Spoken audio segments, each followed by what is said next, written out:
Halo teman, di video ini saya mau membahas tentang bagaimana cara menghadapi korupsi, suap, serta masalah etika dan lingkungan di era globalisasi.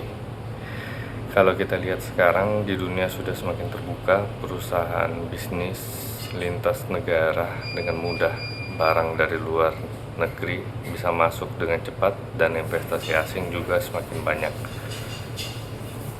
Ini semua adalah dampak dari globalisasi, tapi di balik peluang besar itu ada juga tantangan yang harus kita hadapi. Pertama, tentang korupsi dan suap. Korupsi ini sebenarnya penyalahgunaan jabatan atau kekuasaan untuk keuntungan pribadi, sedangkan suap biasanya berupa pemberian uang atau hadiah supaya sesuatu keputusan bisa menguntungkan pihak tertentu. Dalam dunia bisnis internasional, hal seperti ini bisa terjadi dalam proyek besar, pengurusan izin, atau kerjasama antar negara. Dampaknya jelas merugikan. Biaya yang lebih mahal, kepercayaan masyarakat turun, dan reputasi perusahaan bisa rusak. Bahkan lembaga seperti Transparency International secara rutin mengukur tingkat korupsi di berbagai negara karena masalah ini memang serius. Menurut saya, solusi untuk mengatasi korupsi dan suap adalah penegakan hukum yang tegas dan adil. Selain itu, sistem harus dibuat transparan, misalnya dengan digitalisasi seperti proses tidak bisa dimanipulasi. Perusahaan juga perlu punya kode etik yang jelas dan benar-benar dijalankan, bukan hanya formalitas. Kedua, masalah etika dan lingkungan.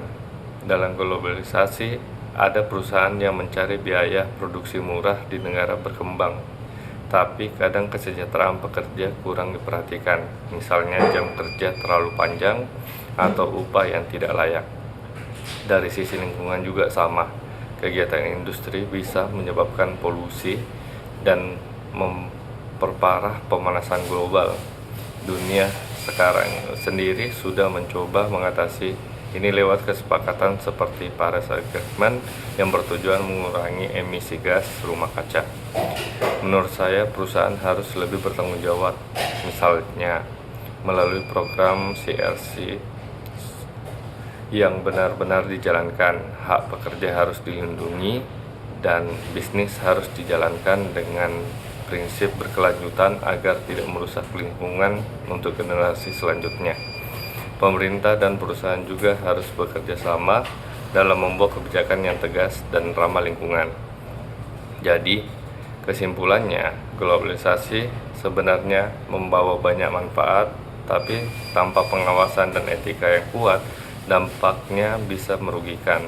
Karena itu, semua pihak harus punya komitmen untuk jujur, adil, dan bertanggung jawab agar globalisasi bisa membawa kebaikan bagi semua. Terima kasih.